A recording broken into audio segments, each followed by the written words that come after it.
Mayweather continues his cash spree, and I'm joined by boxing expert Paul Upham to chat about his next fight. Paul, hello to you. G'day, Tom.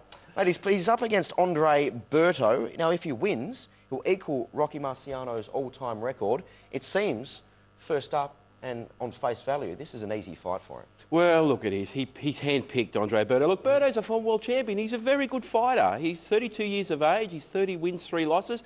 And look, he hasn't been in great form, but he really comes to the ring and he attacks. But as we've seen overnight with Serena, he just told us, everyone expected Serena Williams to win the US Open. So until you get in the ring, you've got to fight. Doesn't matter what Mayweather's done before. He's 48-0. That you mentioned Rocky Marciano, the 1950s heavyweight world champion. He retired at 49-0. There's not many world champions who've retired. We saw 3 of the best there, Rocky Marciano, Joe Calzaghe and Sven Oki, who beat Anthony Mundine a few years ago.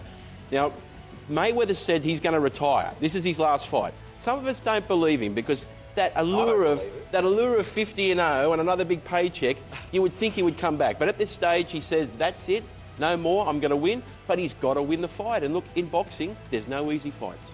Paul, a lot of talk about Floyd Money Mayweather, and with his name comes controversy. There's a little bit of controversy that comes with this one as well, because after the Manny Pacquiao fight, this one seems like a little bit of a letdown and they're struggling to sell tickets, etc. What's the go here? Look, it is a letdown. There was such a huge fight, Pacquiao and Mayweather. It broke all box office records. They made $250 million, Mayweather packeted.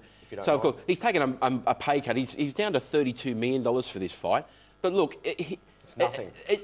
I guess a lot of people think it's an easy fight, but also there's a perception out there that maybe Mayweather isn't going to retire. If this really is his last fight, whether you like him inside or outside the ring, you've got to respect his talent. One of the all-time greats. He says TBE, the best ever. He's not the best ever, but I will say this. You put him in any era and he would be competitive. He probably is the best defensive fighter of all time. And there's a bit of a story that has come out since that Pacquiao fight. There was something along the lines of he broke pre-fight drug testing rules with an IV drip, which wasn't reported. What's the story here? Steam boxing writer Thomas Hauser, who I know well, and if Tom wrote it, it's true.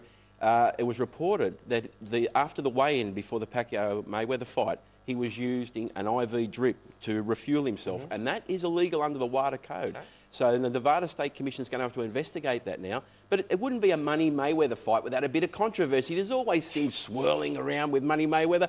That's what makes some of his fights so interesting, to see what's going to happen next. All right, so just wrapping up, the man himself, Money Mayweather, as you mentioned, he's put himself at the very top of his own list of all-time great boxers.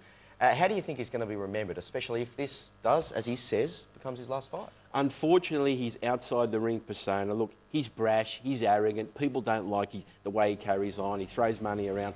That's probably going to hinder him a little bit in people's perception, but as I said, one of the best all time, not the best of all time. We still say Sugar Ray Robinson, the great from the 40s and 50s, is the best, but probably one of the greatest defensive fighters of all time. And look, if what he's done is so easy and stayed undefeated, why didn't Sugar Shane Mosley, Oscar De La Hoya, Roy Jones, his contemporaries do it? It's very hard to stay on top, and you've got to credit Mayweather. He's always been in shape, ready to fight. Paul, enjoy the fight. Thanks for coming on. Thanks, Tom.